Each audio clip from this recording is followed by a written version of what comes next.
Next है आपका chapter number 2 का क्वेश्चन नंबर 3। आइए रीड करते हैं क्वेश्चन क्या है।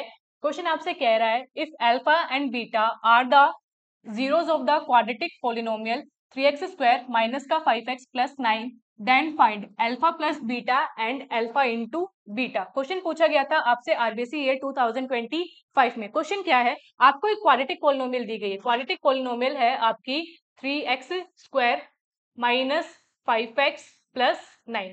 ये आपकी क्वाड्रेटिक पोलिनोमियल है और आपसे कहा गया है कि इसके दो जीरोस कौन कौन से हैं। इसके जीरोस है एक अल्फा और एक इसका दूसरा जो जीरो है वो क्या है, बीटा।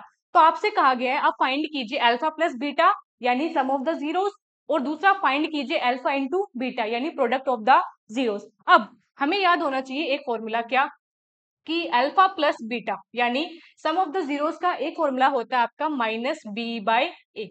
अब ये बी और ए क्या है, बी होता है आपके क्वाड्रेटिक पोलिनोमियल में जो एक्स का कोफिशिएंट है उसे आप क्या कहते हैं, बी। ए क्या होता है, क्वाड्रेटिक पोलिनोमियल में जो एक्स स्क्वायर का कोफिशिएंट है उसे हम क्या कहते हैं, ए। सिमिलरली हमने पढ़ा है प्रोडक्ट ऑफ द जीरोस यानी अल्फा इंटू बीटा हमने क्या पढ़ा है, हमने पढ़ा है सी बाई ए।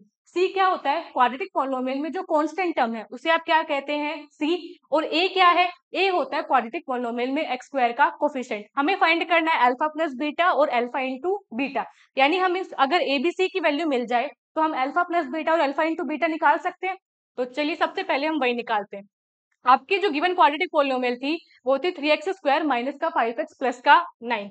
उसे हम कंपेयर करते हैं आपकी standard quadratic polynomial. Standard quadratic polynomial होती है आपकी ax square plus bx plus c।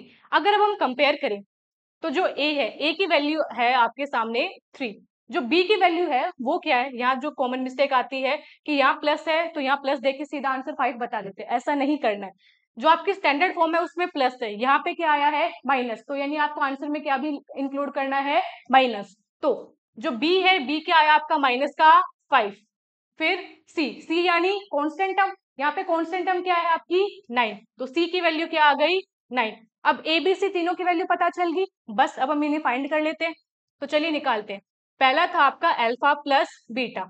Alpha plus beta क्या था आपका माइनस का बी बाय ए, तो माइनस बी की वैल्यू आपने क्या कही है माइनस का 5 डिवाइडेड बाई ए क्या है 3। माइनस इंटू माइनस क्या होता है प्लस, तो अल्फा प्लस बीटा जो है वो आपका निकल के आया 5/3।